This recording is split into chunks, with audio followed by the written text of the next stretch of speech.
오늘 우리가 함께 묵상할 말씀은 누가복음 21장 5절부터 19절까지의 말씀입니다. 예수님께서 성전에 계실 때에 제자들과 또 그곳에 있던 사람들이 성전을 보며 굉장히 놀라워하고 특별히 그 성전의 아름다움과 웅장함에 대해서 이렇게 감탄하고 있었습니다. 그래서 이 성전이 너무나도 아름답고 웅장하지 않습니까? 이 돌들의 아름다움을 보십시오.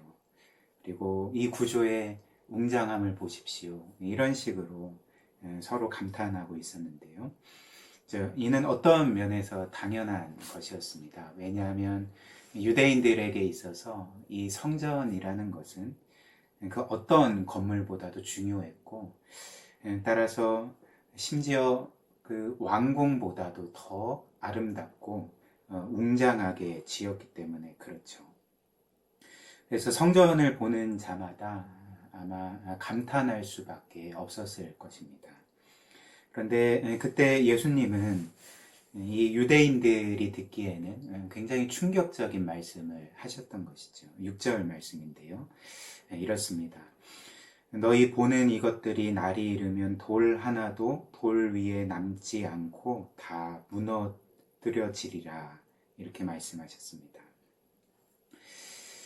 이는 어떤 면에서 유대인들에게 신성모독적인 말로 들리지 않았겠습니까? 왜냐하면 그들이 생각하기에 이 성전이라는 것은 하나님이 거하시는 집이죠. 하나님께서 그곳에 임재하시고, 그래서 그 당시 사람들은 그 누구도 이 성전을 무너뜨릴 수 없다라는 그런 믿음이 있었는데, 그러나 예수님은 무엇을 말씀하고 계십니까? 너희가 보는 이 성전, 이렇게 아름답고 웅장한 이 성전이 철저하게 파괴될 것이다. 돌 위에 돌 하나도 남김없이 철저하게 파괴될 것이다. 이렇게 말씀하셨기 때문에 그렇습니다.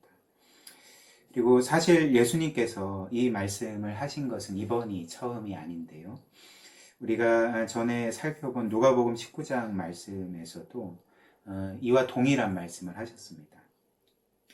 그때 예수님은 예루살렘 성을 향하여 가시다가 그 성을 보시면서 우셨죠.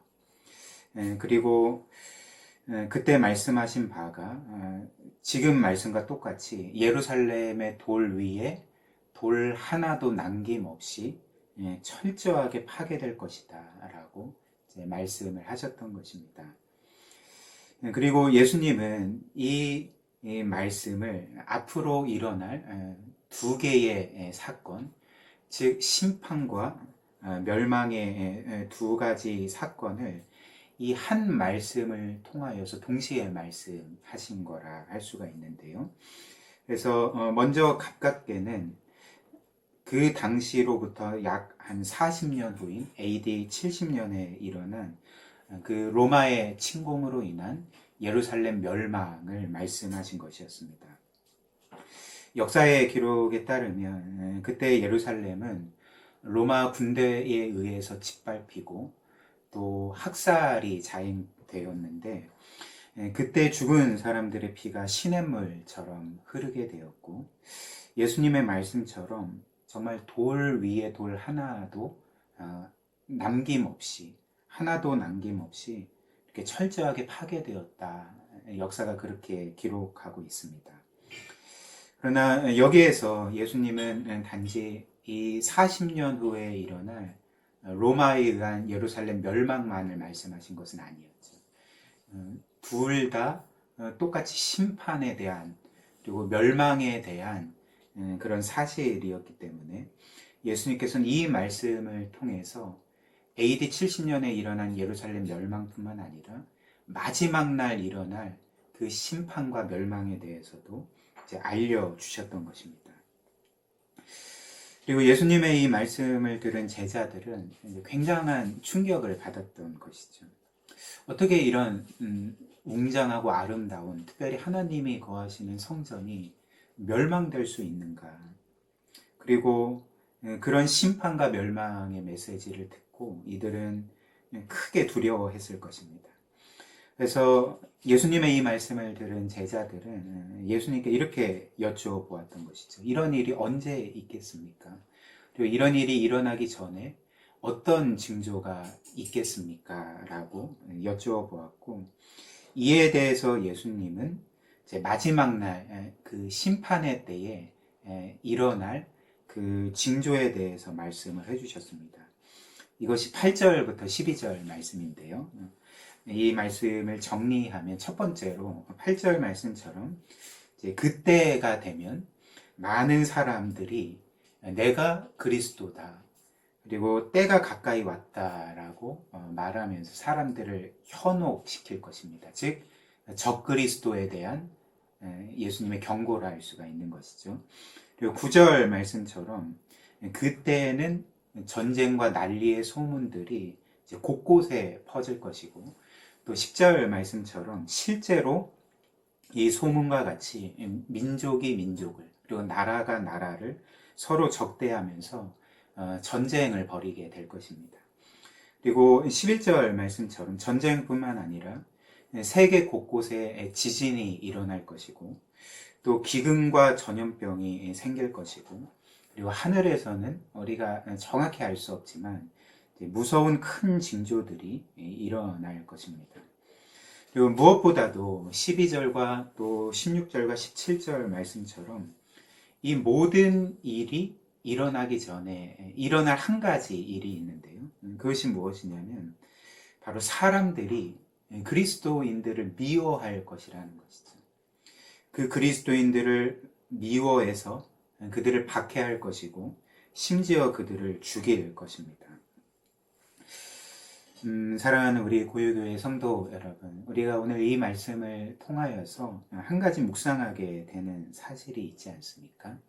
그것은 바로 세상이 이렇게 교회와 성도들을 미워할 때 이는 어떤 면에서는 당연한 일이고 또 반드시 일어날 일이라는 것을 우리가 생각하게 되는 것이죠. 왜냐하면 주님께서 분명히 세상이 너희를 미워하리라, 너희를 박해하리라, 심지어 너희를 죽일 것이다 라고 말씀하셨기 때문에 그렇습니다.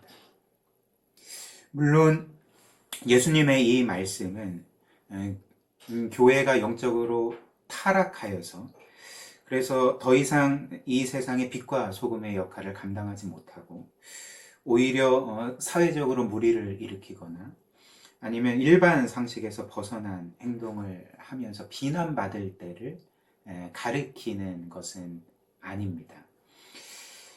예수님께서 여기에서 교회가 핍박받는 것, 이에 대한 말씀은 교회가 거룩해서 그래서 이 세상의 빛과 소금의 역할을 잘 감당함에도 불구하고 그런 때에도 세상 사람들은 그리스도인과 교인을 미워할 것이고 또 핍박할 것이고 심지어 그들을 죽이기까지 할 수 있다는 말씀인 것입니다. 그리고 이는 역사 가운데 실제로 일어날 일이 아닙니까? 일단 우리가 주님의 삶을 돌아보면 주님은 사실 역사상 가장 거룩하시고 또 선하시고 의로우시고 무엇보다도 사람들을 정말 자신의 최선을 다하여서 모든 것을 다 바쳐서 사랑하신 분이 아닙니까? 늘 이렇게 사람들에게 선을 베푸셨던 분이 바로 우리 주님이셨습니다. 그러나 우리가 복음서에서 보는 것처럼 사람들은 주님을 미워했죠. 그리고 주님을 핍박했고 마지막에는 십자가에 못 박아 죽이지 않았습니까? 무엇 때문이었을까요? 예수님의 완전한 삶 때문이 아니었죠. 예수님의 경건함 때문이 아니었고 예수님이 사람들에게 베푸신 그 사랑과 은혜와 선 때문에 사람들이 예수님을 핍박했던 것이 아니었습니다. 예수님이 이렇게 핍박당하고 죽임당하신 이유는 그분의 삶 때문이 아니라 그분이 전하신 진리 때문이었던 것이죠. 즉 예수님께서 하신 그 모든 말씀들, 나는 아버지와 하나이다 처럼 이제 자신을 하나님이자 하나님의 아들로 말씀하신 것이나 혹은 나는 길이요 진리요 생명이니 나를 말미암지 않고는 아버지께로 갈 자가 없다라거나, 혹은 나를 믿는 자마다 멸망하지 않고 영생을 얻을 것이다 라는 말이나, 혹은 나를 믿는 자는 죽어도 살겠고 또 살아서 믿는 자는 영원히 죽지 아니하리라 라는 이런 말씀처럼, 예수님께서 자신을 유일한 구원의 길로, 유일한 구원자로 말씀하신 것, 이런 진리 때문에 사람들은 예수님을 미워했고 핍박했고 그분을 죽였던 것입니다.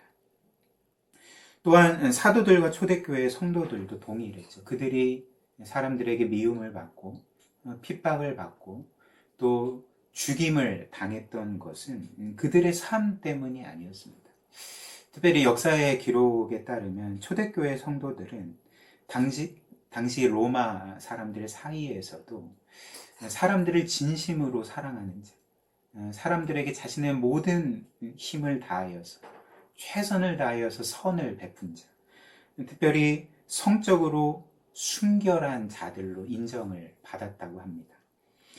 그러나 우리가 알다시피 초대교회 성도들은 기독교가 공인되기 전까지 약 한 300년 동안 극심한 핍박을 받았던 것이죠. 그렇다면 이들이 이렇게 미움을 받고 핍박을 받은 이유가 무엇 때문이었을까요?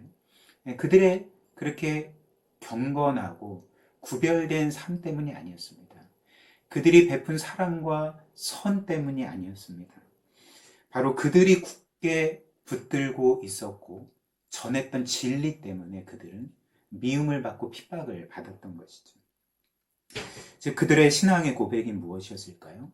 삼위 하나님만이 진정한 참된 신이고, 그리고 로마 황제가 아닌 우리 예수 그리스도만이 우리들의 주님이시다라는 그 고백 때문에, 그리고 이 그리스도만이 유일한 구원의 길이다라는 그 복음 때문에 그들은 그렇게 극심한 핍박을 받고 죽임을 당하였던 것입니다.